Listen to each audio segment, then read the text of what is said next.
Yo guys, welcome back to the channel. Welcome back to another episode of 5 Things We Learned. Big up to every single one of you that's locked in.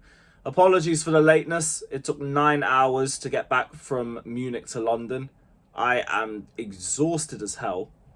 And had to do a ton of watch-alongs too. So apologies for the lateness, but when you're kings, you're always on time. All of that. And yeah, it was good to be back at the games. It was good to tick off another ground. Great atmosphere, great environment, great people in Munich. Horrid game though, horrid result. And a horrid second half too. First off, we definitely were on the back foot, but I didn't think we played that badly. I thought our game plan was working in parts. We got done by a really BS turn of events. Because I feel like that's the only way I can describe it. Because everything that happened by the book. So I can't say the referee screwed us for the first goal. But I also feel like the referee kind of screwed us. Because it was like, yeah, he didn't break any laws. But if the ball's hit you from a free kick, why are you allowing an immediate drop ball? Slow the game down a bit. Why is it so quick? That's what I don't get. But I'm also not going to blame this entire game on one refereeing decision. I don't like doing that. We still could have done better for ourselves throughout the 90 minutes. We could have done even better for ourselves with that goal anyway. Tosin had the ball right next to him and he couldn't reach his leg out. You have to take some of the accountability for that too. But for the first half, I think we started well. Sanchez put the ball over to Gusto and he squares the ball into Enzo Fernandez and he just doesn't do anything.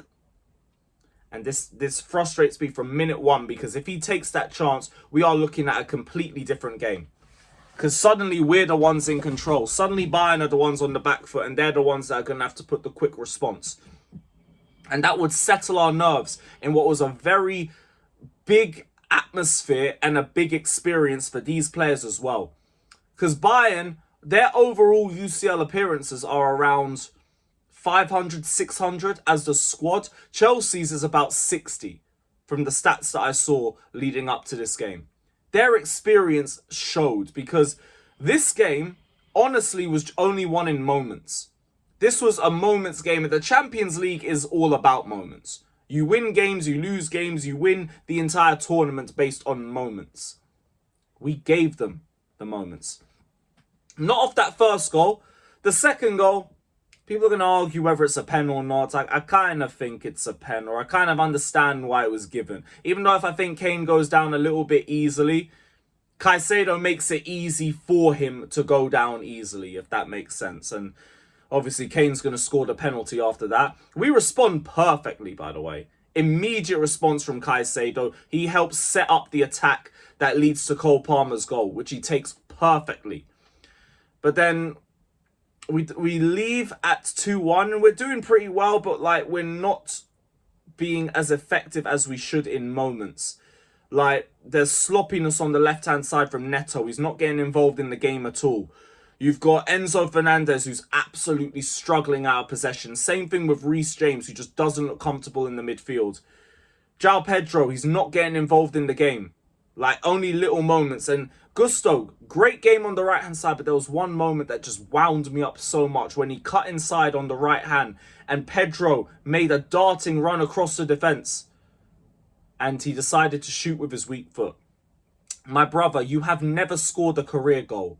Why did you think your weak foot was going to be the one at the Allianz? Come on, please. What are we doing? Stick to the game plan, I beg. But whatever, man, it happened.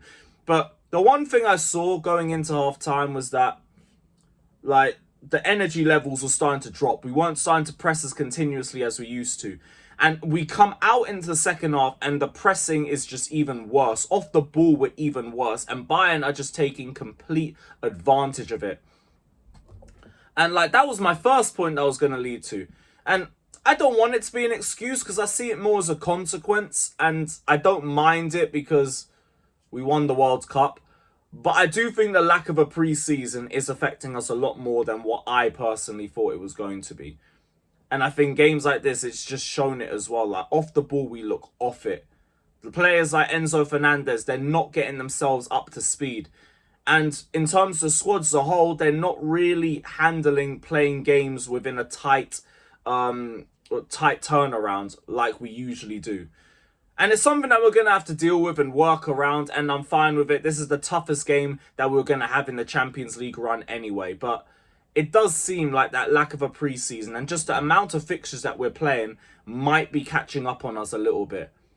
And with that in mind, that's why I'm kind of annoyed with Maresca a little bit as well, because he didn't react. The substitutions were so late, and it was obvious what needed to be done from about half-time.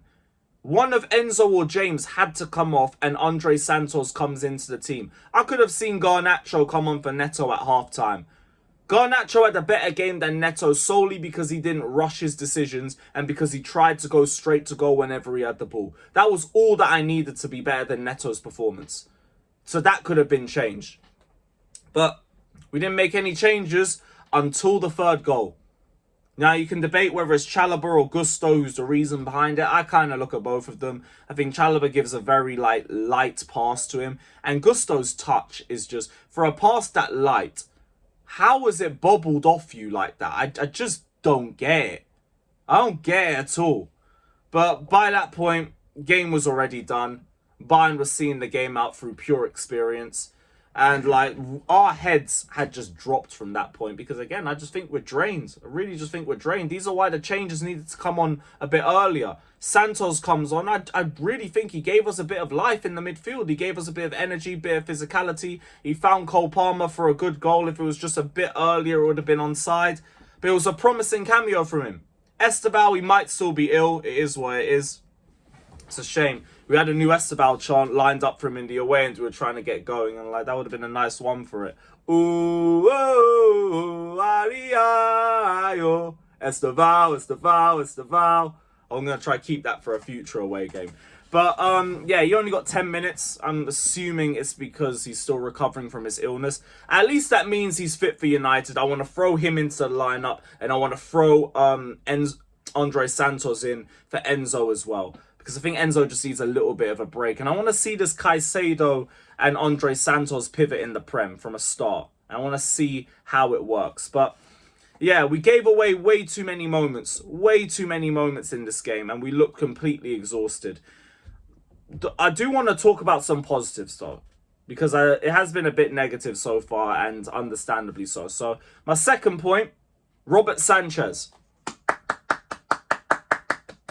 You leave with your head held high, mate. You kept the scoreline decent. I didn't find myself complaining about your passing.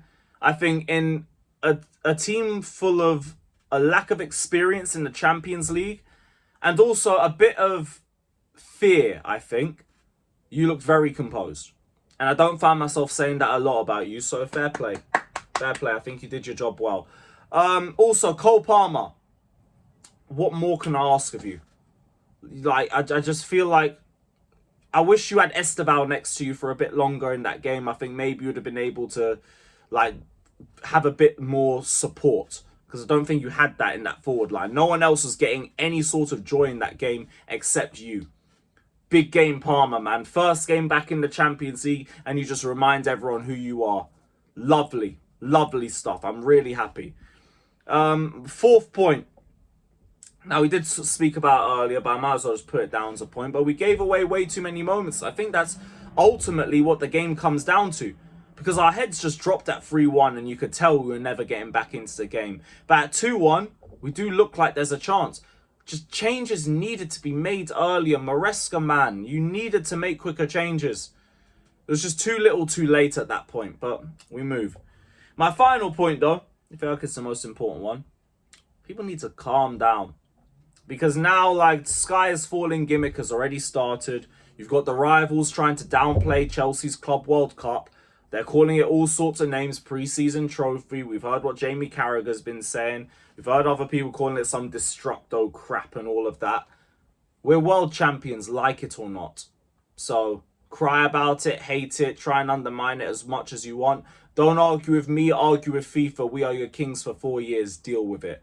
Now, in terms of the Chelsea fans, too many of us are like already panicking and saying the squad's crap, or too many of the Maresca outers are now starting to crawl out of the woodwork and out of their little shells and starting to talk about how garbage he's been all year and all of this and how he's been saved by the World Cup.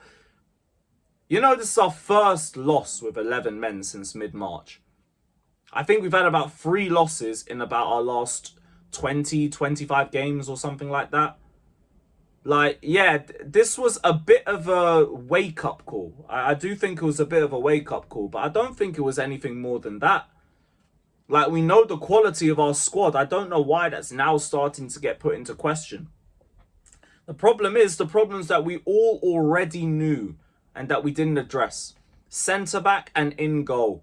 And it's a shame that Maresca's been let down the way that he is.